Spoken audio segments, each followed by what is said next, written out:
This is Lightning Power Lunch, presented by Reif Rum on the Lightning Audio Network with Dave Mishkin and Greg Linnelli. I don't know. We played hard tonight. Probably got some bounces that, in the end we probably deserved. We were going through a little bit of a non-shooting phase for a bit, but caught some breaks on some deflections and some tips. So, in the end, this is a league. You'd like to get the lead, extend the lead, and then protect the lead. And for the most part, we did that tonight. I mean, this is what you're supposed to do with teams that are below you in the standings. I know. Every game is tough. Every game, it's not a gimme, especially if you're the favorite. We understand that. But, in sports, there are favorites. And the Lightning were favorites the last two games, and they took care of business, and they earned 4 out of 4 points. That doesn't mean that they are back to where they were before, but this is a very good start. You have to start somewhere, and the Lightning have done that the last two games. We're going to dissect it for the next hour. We are taping. This is Power Lunch on Lightning Radio. I am Greg Linnelli, along with the the radio voice of the Lightning, Dave Mishkin. Don't start saying that. This is a temporary switch. By the way, great job. I was able to catch. You even know you were on the radio I was able to catch side. the goal calls, obviously because I had to listen to the radio. Well, there were a lot of those. And there were a lot and it sounded great. It sounded like you didn't miss a beat. And what was really cool was I know a lot of our audience that listens to this show, they were totally pumped for that opportunity for you. And Dave Randorf, too. I mean, you guys do a great job across the board. I think Tampa Bay is very fortunate to have very good broadcasters up and down the lineup.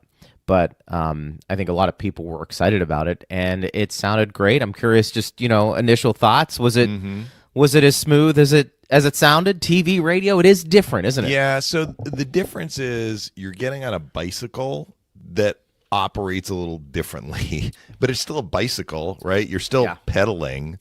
So the act of calling a game, it's not identical. I'm not as descriptive on television. I've worked with Brian before plenty of times on radio. I gave him way more room to talk, as I should. I mean, look, some radio teams, the play-by-play person talks less. We've never really believed that. I don't believe it. Phil doesn't believe it. When Brian comes in, other people come in. Like, the play-by-play announcer on radio is painting a picture because you don't have a picture. On television, the picture is there. So it makes sense that the analyst can talk over the play more, but the play-by-play announcer still is doing the play-by-play. I didn't need to be as descriptive in terms of where the puck was either. Although it's funny, my longtime friend Chris Kerber, who's the announcer with the Blues, they are in this hotel. We're in Vancouver still this morning, going to Edmonton later today. The Blues are in Vancouver. Chris Kerber texted me. He's like, hey, I think we're in the same hotel. Do you want to grab a coffee? So the Blues are here. They play the Canucks on Saturday. So the Blues have gone to a simulcast this year. So we were just chatting a little bit, and I said, so that's even more different because it's one broadcaster. So do you call it more descriptively for television, less descriptively for radio? Like, there are a few teams that do this. And what Chris said to me was, I actually kind of, because he came from radio only, he said, I kind of call the game the same way. He's like, I'll just say this. Nobody is ever going to complain that you're being too descriptive. I'm like, okay, that's a good piece of advice. Now, there were a few times instinctively I was saying, like, around the near boards, which I say a lot in broadcasts on radio. I didn't say it a lot last night, but that's muscle memory for me. And, did it sound weird? I don't think so. I mean, it's not like I said it every single time. I might have said it once or twice. So, and of course, when the team wins, everybody's in a good mood. Right? There were lots of goals for the Lightning. Yeah, right. And what you said at the top of the show is actually what I wrote in my extra shift, taking care of business. Yeah. This was a game that had taking care of business all over it because you're facing the worst team in the NHL record-wise, but a team that is capable of winning games. We talked about it on yesterday's show. The Canucks had won 3 of their previous 6 games. So if you don't come to work, because a team like that is just, things are not happening for them. They got some young players in there. Like, the one thing they can do is work.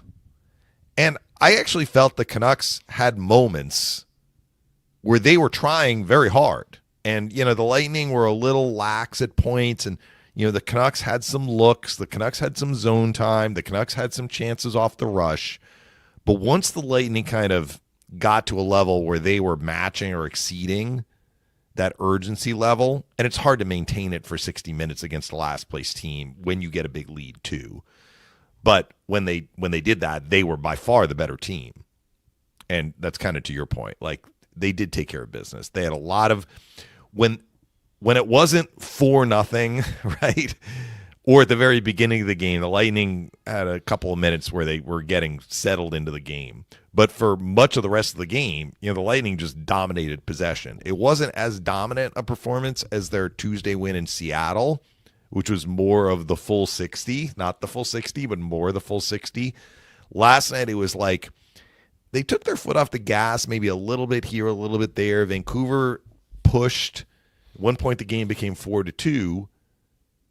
But what happened on the very next shift? Kucherov, Cirelli, and Hagel come over the boards. They're like, we're getting this goal back. And they just, like, imposed their will on Vancouver. They took it into the offensive zone. They worked it around there. And they got the goal back, 32 seconds later. And that took all of the wind out of Vancouver's sails.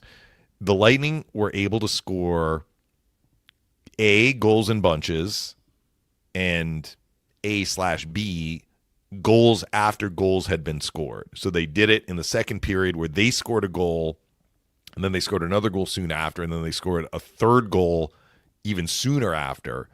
But maybe one of the bigger swings was when Carlson scored to make it 4-2. The Canucks are within range here. Still got more than half a period to go, and the Lightning answered on the next shift. And it was like nail in the coffin, basically. And then Hagel scored again to make it 6-2, and it was, Garbaggio time the rest of the way. So the Lightning were able to put it on cruise control down the stretch. The final stats in terms of the shots ended up being closer, I think, because the Canucks had some late shots and late attempts when the game was out of reach. Attempts finished 56-50 Lightning. If the game had been closer, I think that would have been way more lopsided. And, Vancouver only had 10 shots through 2 periods on net. They had 11 in the third, but a lot of those came, like I said, when the Lightning had kind of established a big lead and they were just playing out the string. So we can kind of get into, like, what did the Lightning do well? How are they able to score their goals? Coop talked about some deflections. I give them credit, though, for getting traffic to the net. And, yeah, like Kucherov's goal banked in off Hronek, but Gord gets a stick on a puck. Guentzel gets a stick on a puck. Cirelli gets a stick on a puck. Yep. I mean, these are all, like, deflections with intent, right? And the Lightning got rewarded for being willing to go to the net. And they got some deflections, but I think they earned those deflections on a number of their goals for sure. It's a couple of things too.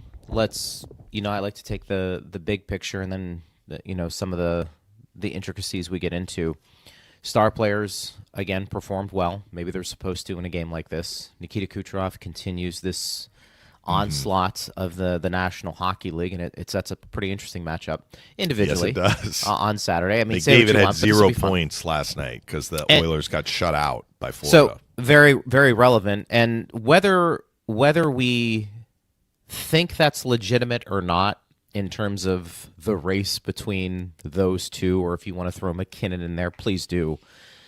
It's games like on Saturday that raise the profile of Kucherov. Yeah. Because there's going to be coverage, because you're going to be there for McDavid. So by default, you're going to have to talk about, the other guy who happens to be averaging 2 points per game since December. And now there's going to be this conversation. And I'm not saying this is the right way to approach it or to look at it, but we understand how the media works sometimes. You become prisoners of the moment, and emotionally you're impacted by current events.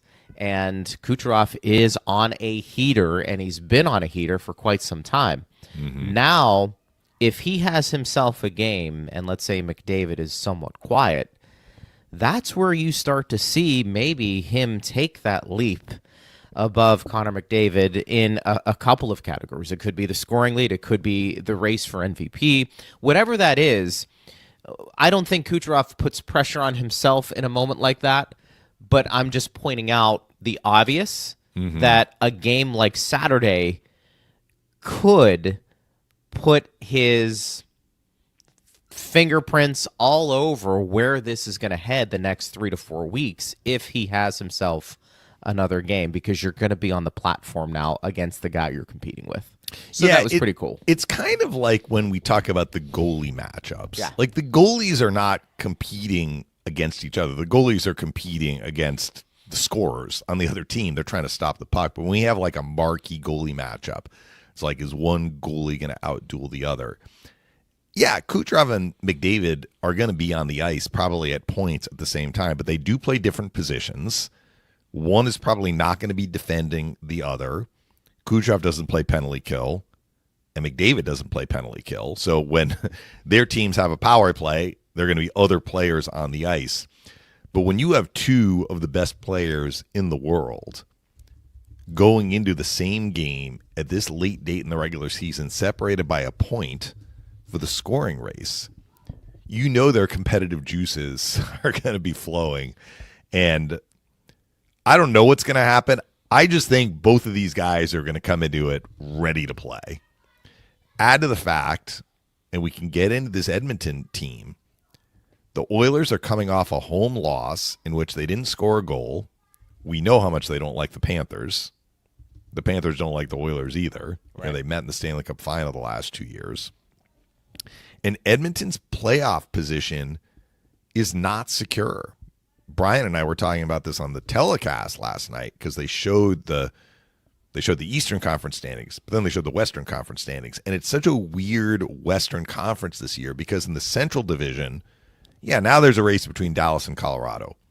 Okay, one of those teams is going to get first. But the top three teams in that division are so far ahead of every other team.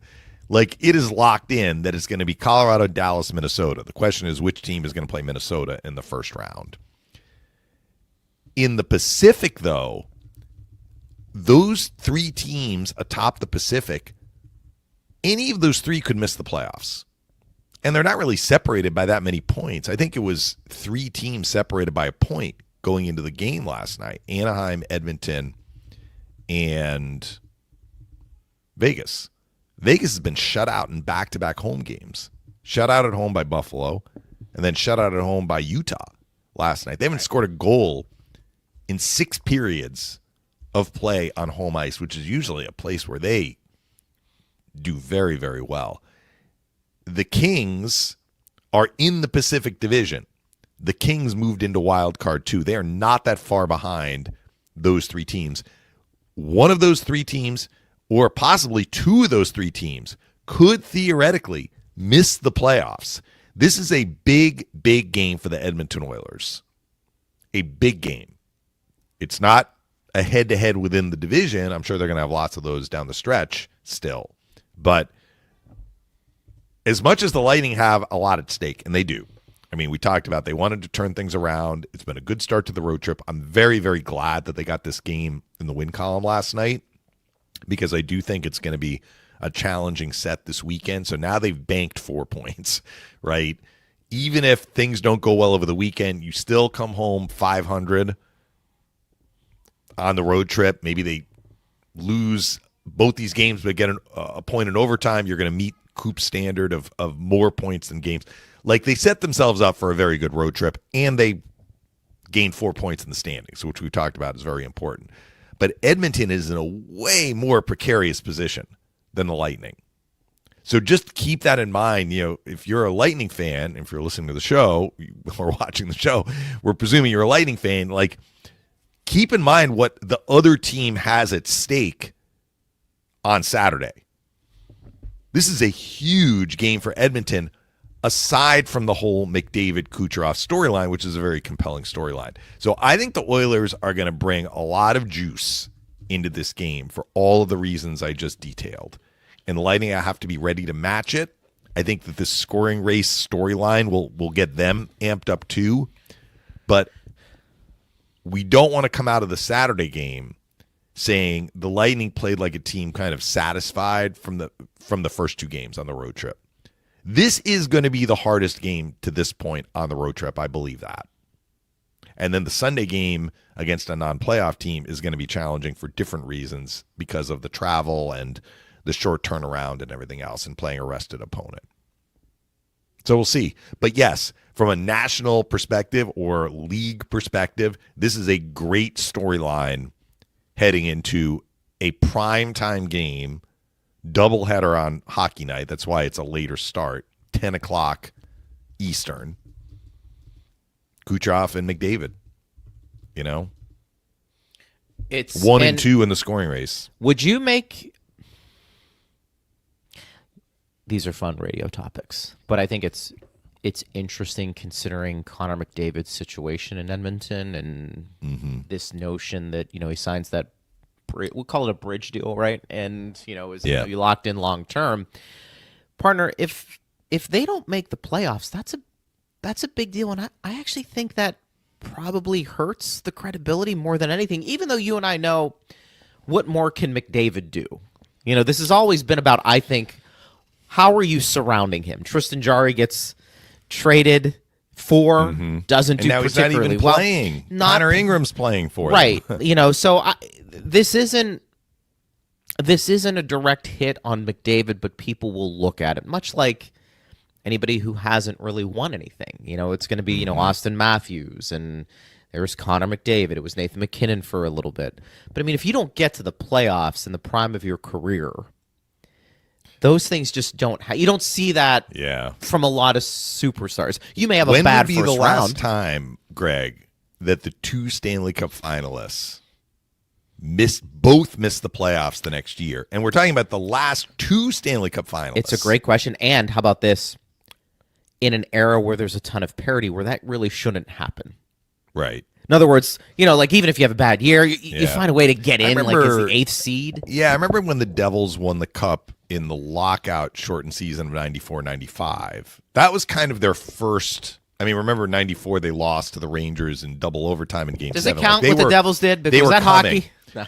Well, but, they didn't score a lot, right?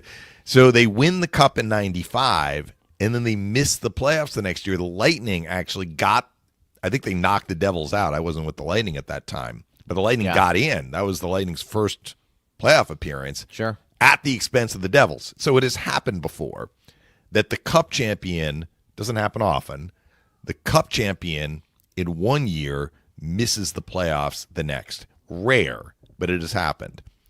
I do not recall a situation in which both Cup finalists missed the playoffs the next year. Now, having said that, I just looked at the standings. Those three teams in the Pacific are not secure. The odds on favorites, though, to get in would be those three teams. So here's the situation. I'm not saying Edmonton's going to miss the playoffs. I'm saying Edmonton could miss the playoffs. Right. And it's more than just like a 5% likelihood. If they go into the kind of a slump that we saw the Lightning in coming out of the break, they could get caught and they could drop out of the top 8. But if they play moderately well, they should get into the playoffs. So here's the situation. Anaheim, first place, 78 points. Edmonton, second place, 77 points. Vegas, third place, 76 points. Those three teams are close together. They are separated by 2 total points. Here's what makes it interesting, though. Of the teams below them, LA is in that division. LA is at 72. So going up 4 points, 5 points, 6 points back. Right behind you have Seattle, same division, 71 points, 5, 6, and 7 points back. San Jose, right behind Seattle, tied with Nashville, 70 points. So now you're talking about like a 6-point gap for San Jose to make up. They've lost 3 in a row, which has hurt them. But for the Oilers, they've played more games than any other team in that conference. So they could get caught by one or more of those teams, or at least the gap would get much smaller when those teams make up those games in hand. So I can tell you right now, that is topic number one in the Oilers dressing room. And it has been, because they've kind of been mezza coming out of the break. It's really helped them that Vegas has struggled too. Vegas is 3-7. They've been terrible since the break ended. Yeah. To the point that, I mean, like Bruce Cassidy is like, we have these Olympians, and they're not playing like Olympians anymore. Like, they had a lot of Olympians on their team, notably Eichel and Marner, right?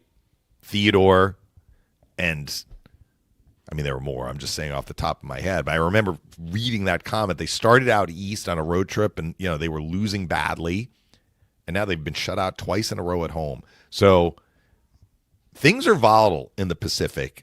And I just think all of this leads me to believe that the Oilers are going to play a very spirited game tomorrow. And the Lightning need to be ready for that. But as we get into April, if it looks like the Oilers are in real jeopardy, we're going to have to look up and see the last time the two finalists missed the playoffs, both the next year. I mean, we know when it was original six, that almost was mathematically impossible, because that would mean the other four teams made the playoffs and the two that got to the final didn't, both of them. I don't think that happened. I don't know, since, expansion in 67, we could probably go back and look and see if it's ever occurred.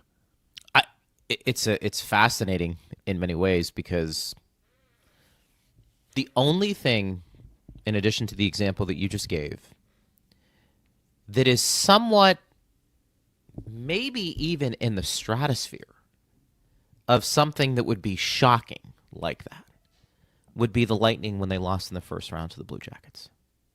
Now, they get to the playoffs, but the year they had, that was unexpected. Nobody But that was believed a short, I mean, let's be honest. They got punched in the mouth in game one. They couldn't recover, but that was like a week.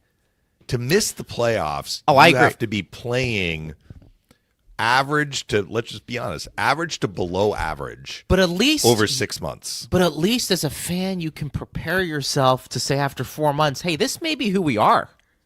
It may not be getting any better. It's like a slow burn. Yeah. Whereas the Lightning, it just went boom, and people were shocked. It was painful. Yeah, it was definitely painful. But Edmonton has been in a secure playoff spot for much of the year. By secure, I mean in the top three. Yeah. Now they're looking at, they're kind of bumbling along, honestly. Teams are pressing below, and they are going to have to go the rest of the way in the regular season without Leon Draisaitl. They give up a lot of goals. So the way they counter that is scoring. Mm-hmm. Now you're pulling out your second most prolific scorer for the rest of the regular season. Brett Kulak, you can't get rid of him on the back end. Come on. They still have really talented offensive players in addition to McDavid, like Bouchard, for sure. Hyman. You're right, they made the final. And we live in a what have you done for me lately? And I think when you have, arguably, he may go down as one of the top 10 greatest players of all time. Ultimately, is it a failure of the organization to not get him the help he needs quicker while he's in the prime of his career doing these things? I think that they've tried. I don't really understand. So the Oilers are, like we talk about Carolina, like how's Carolina not got to the Stanley Cup final? I think the Carolina question is a difficult one because I think they have a really good team. And I've tried to explain it as, is there something fundamentally missing? Or is it just like they lost a series to a really good team? And that's happened again and again and again because they're not losing in the first round. They are winning playoff series. They just cannot get past, in this instance, the third round and sometimes the second round. But usually, they're losing to a really, really good team. And last year they lost to the eventual Cup champs. I don't think anybody was beating Florida last year. So that's Carolina. Edmonton is more confounding to me because the easy answer, which we hear a lot coming out of Edmonton, is if they only had goaltending. If they only had goaltending. Well, how many goalies have they kind of cycled through that organization that we keep hearing about, the goalie isn't good enough. The goalie isn't good enough. We need another goalie. And I have two things to say about that. First of all, there have been a lot of goalies that they have tried. And some of those goalies have left and done well with other teams. Second of all, I don't think you get to the Stanley Cup final in back-to-back years without adequate to good goaltending. So it may be partly the goaltending, but it may be what is happening in front of the goaltending too, that we're seeing Stuart Skinner, Tristan Jarry, going back a few years, Mike Smith, right? Right. I mean, you can go back and see the different goalies that have played for the Oilers to the point, starting the point where they became a playoff team and, a team that would win in the playoffs and, win a round or two. They did lose to Colorado the year the Lightning lost to Colorado. That was a conference final matchup, 2022. So, look, they've had some playoff success in terms of, winning some rounds. So I think it's hard to do that if, you have this huge problem in the goaltending position. Yeah. But I'm just not close enough to that situation to know. But you said, can't they surround McDavid with good players? I mean, they have surrounded him with good players. He is their best player. Are they the right players? Maybe that's the better angle. And because so clearly how it hasn't happened. How do you understand what has happened as far as their goals against? How do you get that goals against down, consistently down? But as I say that, they did well. I watched that series they had against Dallas in the Western Conference Final. Dallas was rolling, and they D'd up. They flat out D'd up against the Stars, and they won that series decisively. So, and maybe this I don't know what the answer is, but I don't think it's as simple as they just haven't found play. They've tried. I mean, their GMs over the years have been active at bringing in this player, bringing in that player. Well, being active and landing on the right players, I think, are two different things. Not to say they haven't at times. Mm-hmm. Now, look, I'm going to fully acknowledge I could be like some of the national media outlets that talk about Nikita Kucherov just from the 30,000-foot view. Are we getting into the weeds of, they drafted this player and the reason it didn't work out is because of this, or they've had some injuries here, or, they didn't get a bounce here, Mish, in the playoffs, and this is why it happened. I acknowledge it. I think big picture, we've looked at it and said, for the most part, I don't know if their goaltending has been elite. And for the most part in the playoffs, it has to be. Either a goaltender has to perform beyond expectations, or you have a Hall of Famer in an Andrei Vasilevsky that's able to steal you some things. And then you get into, are they deep enough? We know about Draisaitl, we know about McDavid, we know about Bouchard, we know about some of the players they've had. Have they been able to fill out the roster to the point where, again, if we compare them to the Tampa Bay Lightning or some of the great teams that have won multiple cups during this time, they've been pretty well balanced. And then you get into the X factors, which could be, coaching and things like that. So I acknowledge, I haven't done the deepest dive into Edmonton. I'm just looking at it as somebody who follows the league.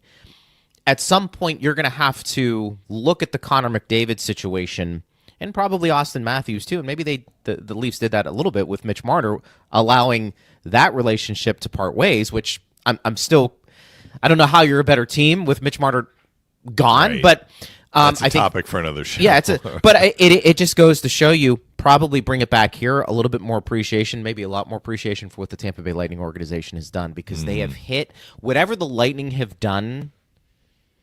A lot of teams are chasing, and the Oilers being one of them, have not been able to fill out the roster the way the Lightning have. And it's not like the Lightning have had high draft picks.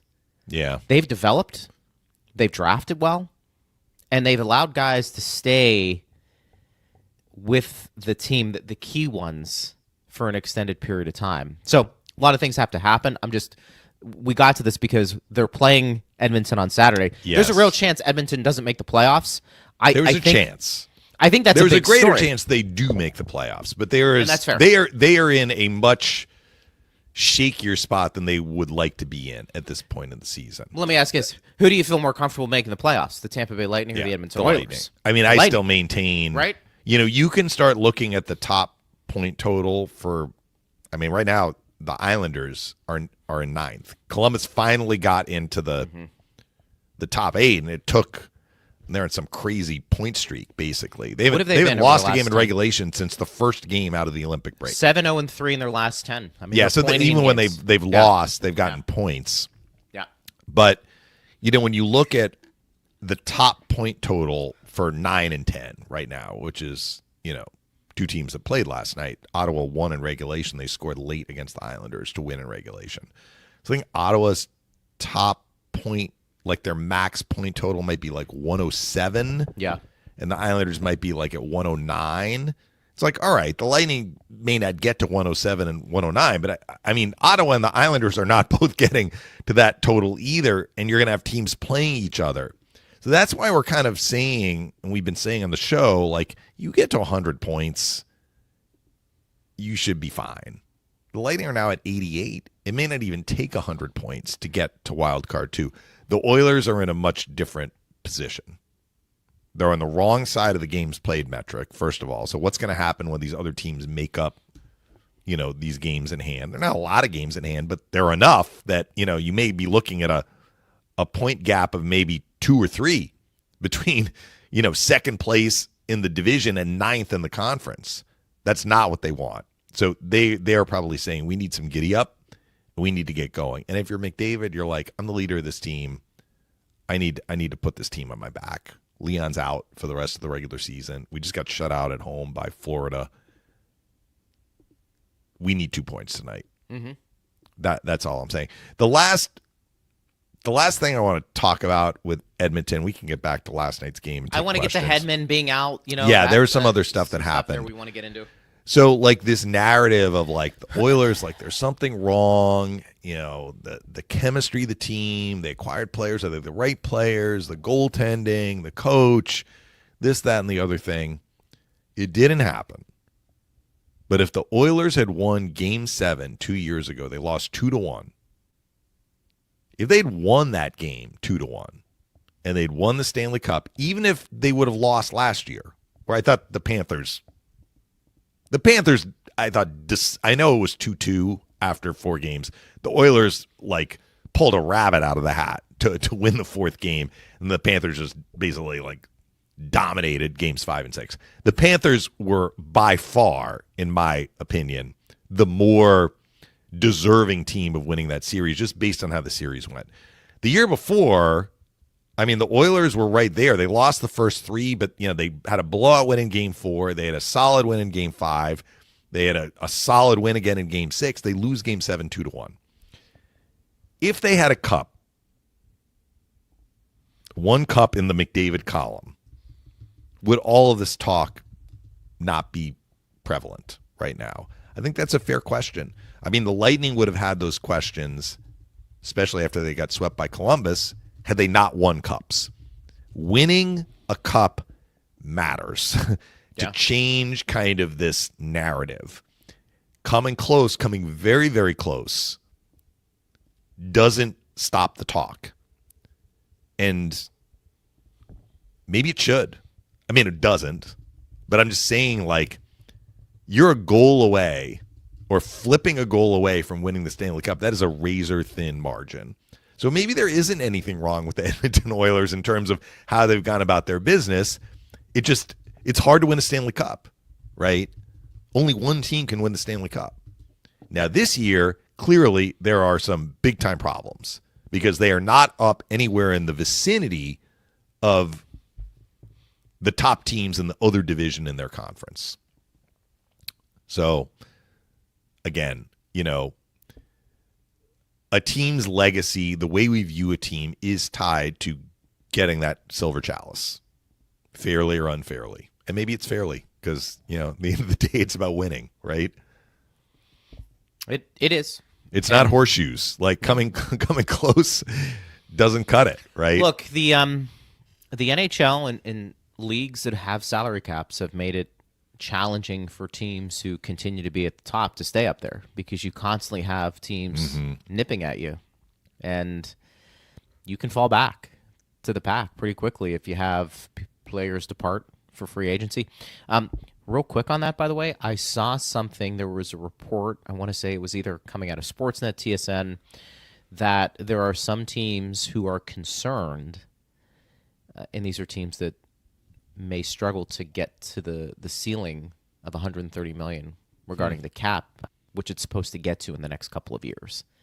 And there's been some rumblings now of teams who are in some smaller markets, and maybe the owners don't have the deeper pockets to go to the ceiling. To go to the ceiling, like $130 million. Yeah, they can reach the floor though, which is you have to reach the floor. Yes, but is that going to separate competitive balance? Is competitive that kind of balance? maybe That's kind of what we're talking about. And that's a problem down the road. I think there's always going to be teams who are willing to spend to the max and teams who aren't.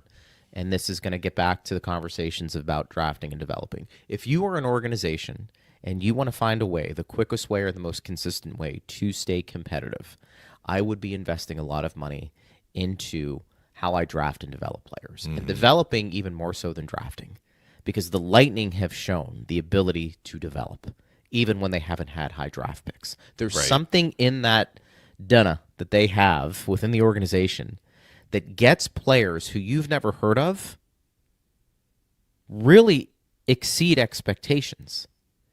And who's the kid coming out of Finland now that the Lightning have? Rotiainen, yeah. You know how I feel about these that's metrics. How you say his name. I can't remember from somebody was development camp in the summer. So I don't know if he went to this, if he played in the same league as David Pastrnak, or if it was just basically a side-by-side comparison of their age and where they are right now. And he's Finnish, so he's playing in the Finnish league. So I don't know if Pastrnak played in a Finnish. But the guy was comparing the two and basically saying, "Oh no, the Lightning have done it again," and was basically at the same age, showing the metrics and saying like, "This guy looks like," obviously that's just one man's opinion, but is that another diamond in the rough? Well, we'll see. You know what I mean? He did impress in the development camp. They have the different he's having a huge titles for the different things they now. have during the offseason. Development camp is in July at TGH Iceplex. Then you have the rookie camp basically into that 4-team tournament in September, which then leads into regular training camp. The prospect tournament, I guess is what it's called. But the development camp is the one that's really geared toward a lot of like technical skills, skating, and then they have the 3-on-3 tournament at the end of it. That's the one where we saw Rotiainen. Gotcha. And he impressed. He did.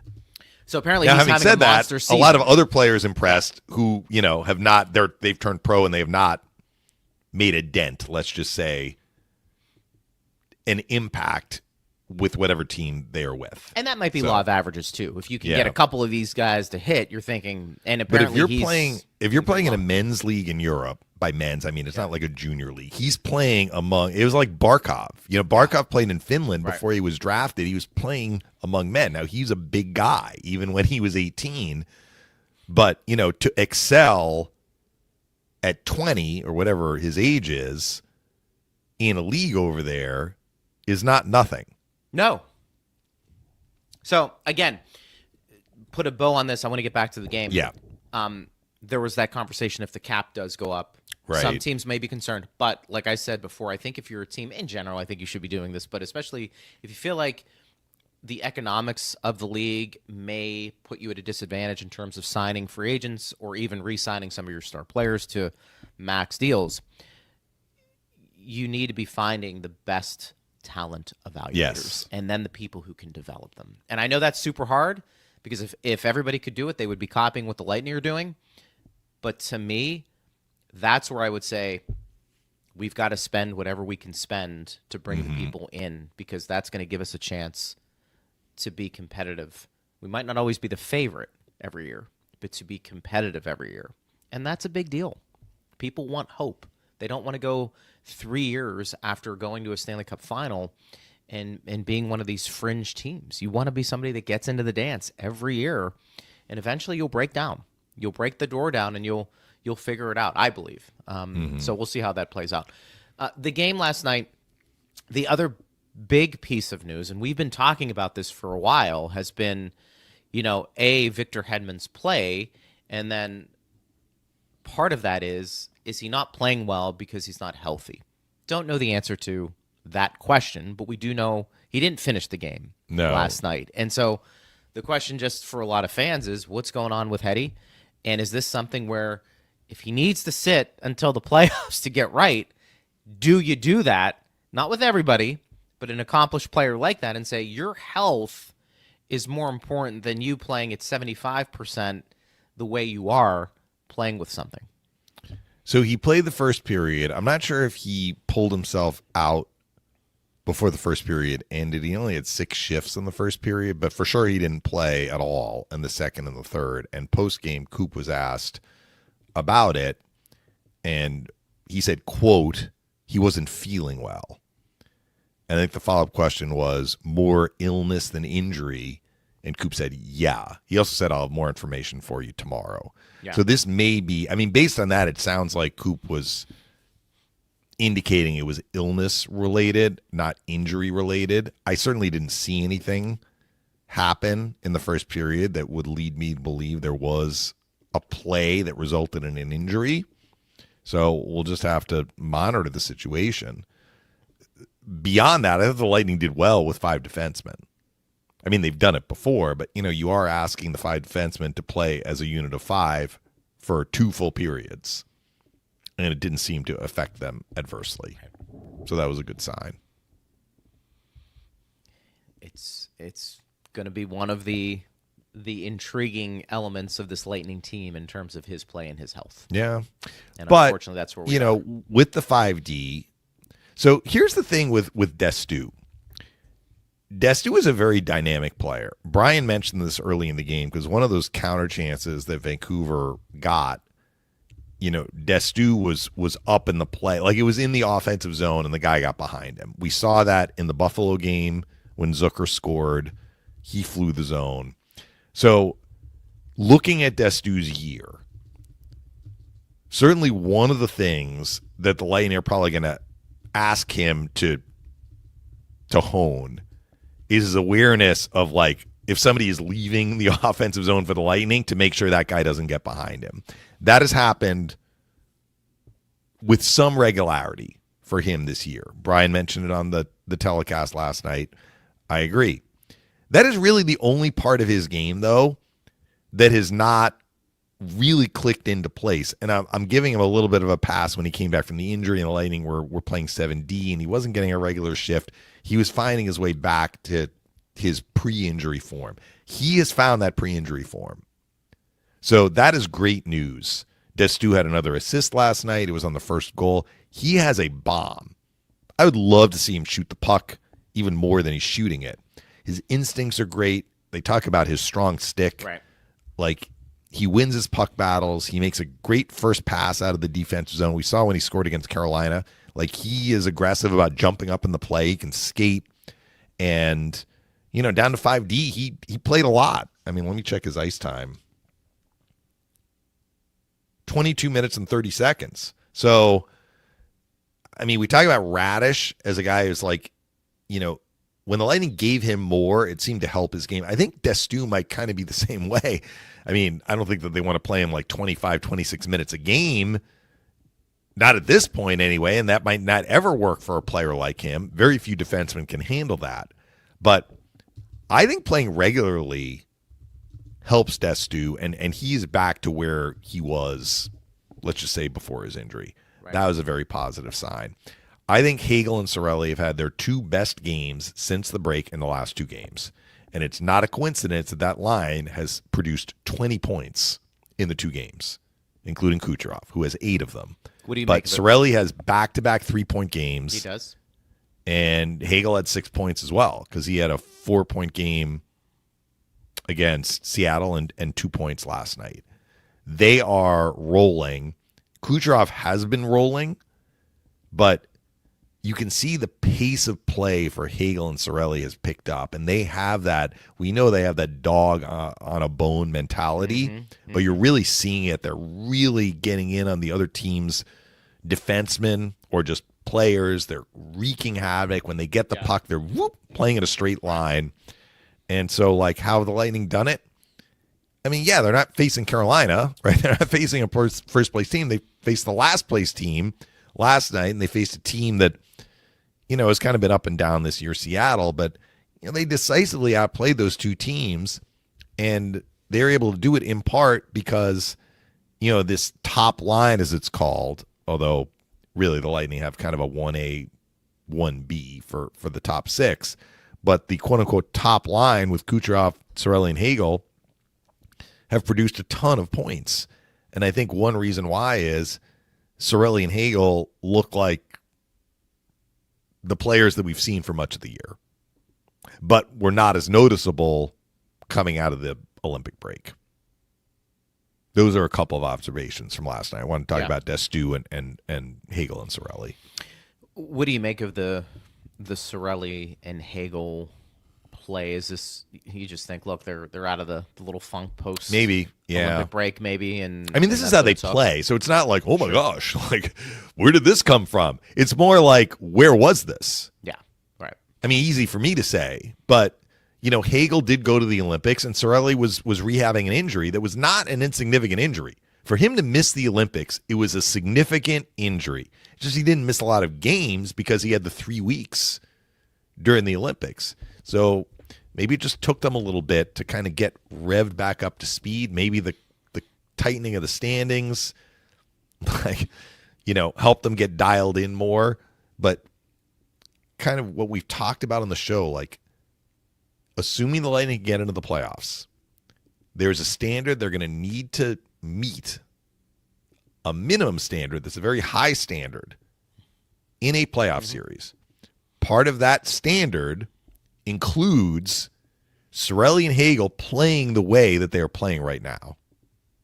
They're going to need those guys 5-on-5 and on penalty kill to have that tenacious kind of display of speed and muscle. I mean, they play that way, right?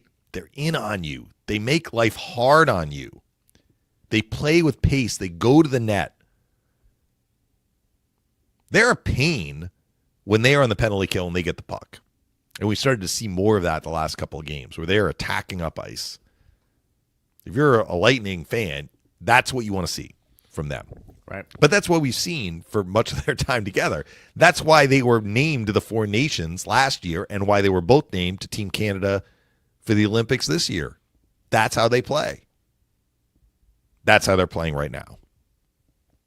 It's great to see. The one thing I was talking to Brian, this was on one of the last calls. This might have been 2 to 3 weeks ago. He said the one thing with Destu that he's still learning is the aggressiveness that he has of joining the play and moving up, and that sometimes he gets caught with players getting behind him. That's what I was just talking about. Yeah, right. So it's like one of those things where he really does need to, for him, he's got so many great attributes. That's probably the last thing in his development of being, maybe eventually here we're talking about the best defenseman on this team.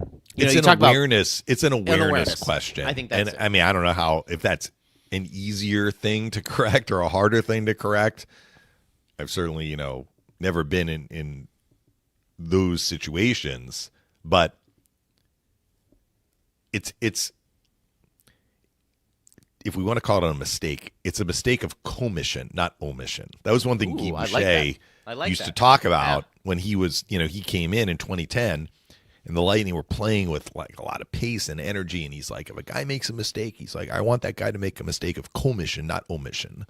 And I remember that because I just repeated it. Is that the philosopher Guy Boucher? Yeah. Well, that's a good one. He was a pretty smart cookie. Still is. Yeah. Right. But that's the difference. It's not like making a mistake because you were tentative, right? Yeah. It's making a mistake because you really want to make a difference and you're trying to make a play. You just need to dial it back a little bit as opposed to ramping it up. Correct. His point was it's easier as a coach to kind of work with a player who is trying to make a difference. Right. As opposed to somebody who is, as Marty St. Louis once said, killing the clock. I like that one too. That was always That's another one I remember. You don't want to have many of those guys on your team. Marty was a fiery player. I think he is still a fiery person. I think he is mellowed. I think he has had to mellow by the bench, but good for Marty. He got them to the playoffs last year, and they lost a tough game last night. There were a couple of games that went right down to the end of regulation, and one team was thinking, we're going to get this game to overtime, and didn't. The Islanders lost with 13 seconds left. They lost in regulation, and Montreal had a 1-0 lead going into the third against Detroit.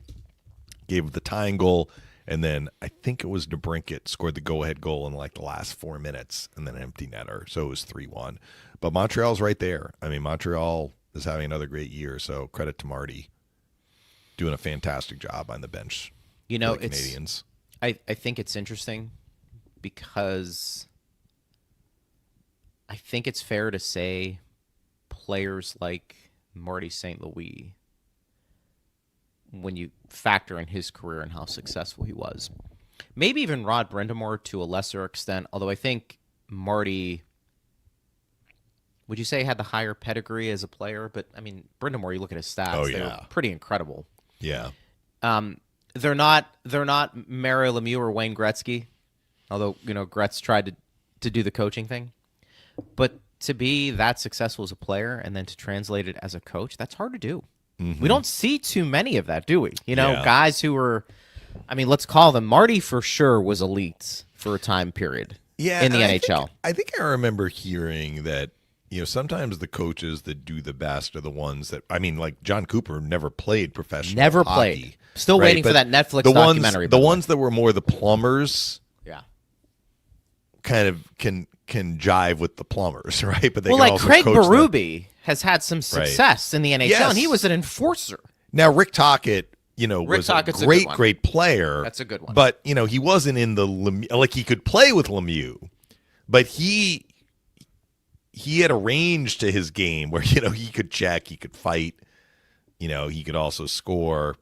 The truly elite, it's like, can they connect with the players that aren't as talented as they were?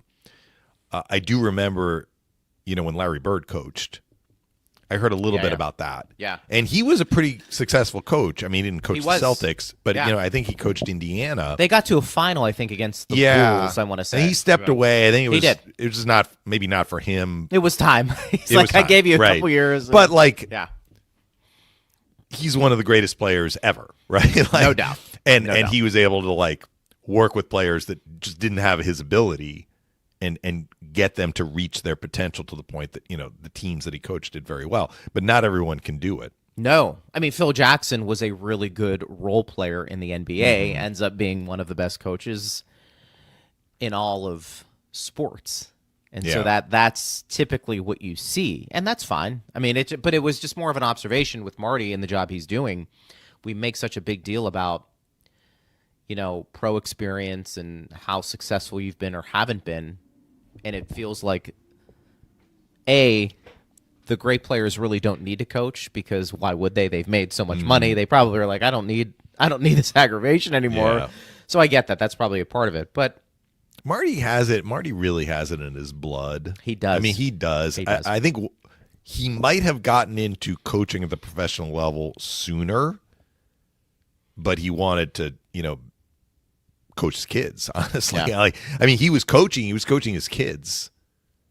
His kids are now, college age and older. And once they had progressed to the point where he's like, okay, I don't want to, coach my kids can get other coaches. Yes. And then he kind of I've taught you all I need to know. It's time to move on. Patrick Waugh would be an interesting exception. Yes. Hall of Fame goaltender. But again, goaltender translating into some other positions, usually the goalies, we certainly have Chief, but usually you feel like the goalies end up in the booth.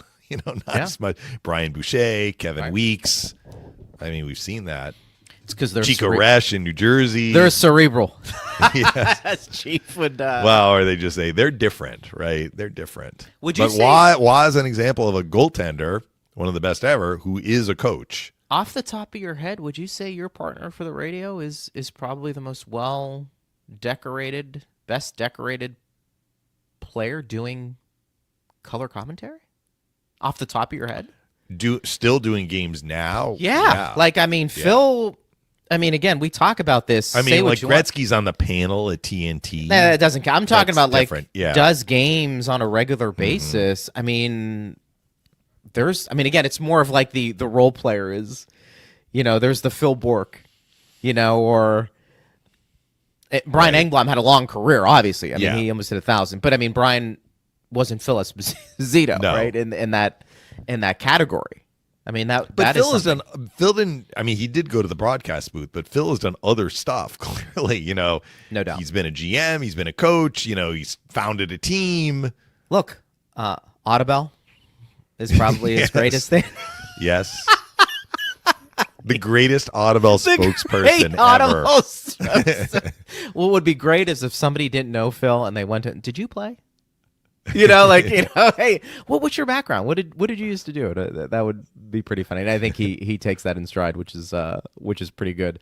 They should put a poster of Phil. Audubell should put a poster of Phil, like an ad, a billboard.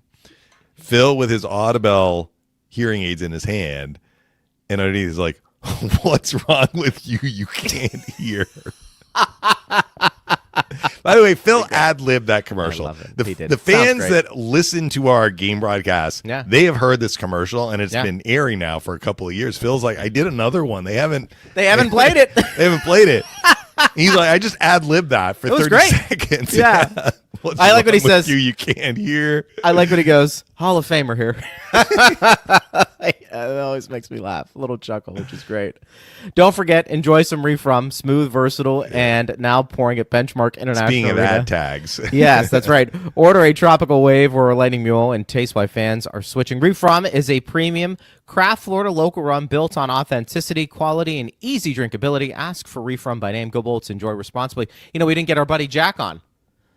I know the timing, but it's just of the kind games. of the timing. We're not even in Edmonton. I know. So maybe we the Lightning travel party, Edmonton Saturday, Calgary Sunday, spending the night in Calgary on Sunday. So we have a flight back Monday. So you and I will be pre-taping on Monday to recap the weekend. Gotcha. So I'll still be in Western Canada for our next show. That's what we have to do to make it work. Right.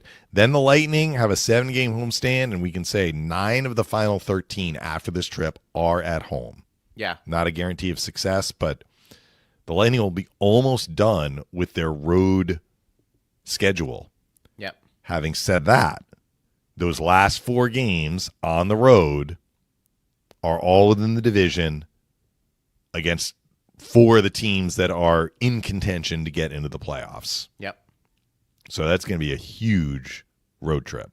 But they have the 7 straight at home, including some games against some of those same divisional opponents during that homestand. Yeah. It's going to be interesting. Get through a couple of these games, and then you're at home, and then it really is the stretch run. And we'll have all the coverage for you as well. Well, partner, great job on the broadcast today and yesterday, and enjoy it again on Saturday and Sunday. I will talk to you as well in this setting on Monday. We will be taping, and hopefully we're talking about 2 more wins from the weekend. Be a lot of fun. Safe travels. We'll talk to you soon. Thank you. All right. There's Mish, and thanks to Steve Versnick as well. I am Greg Linnelli. You've been listening to Power Lunch right here on Lightning Radio.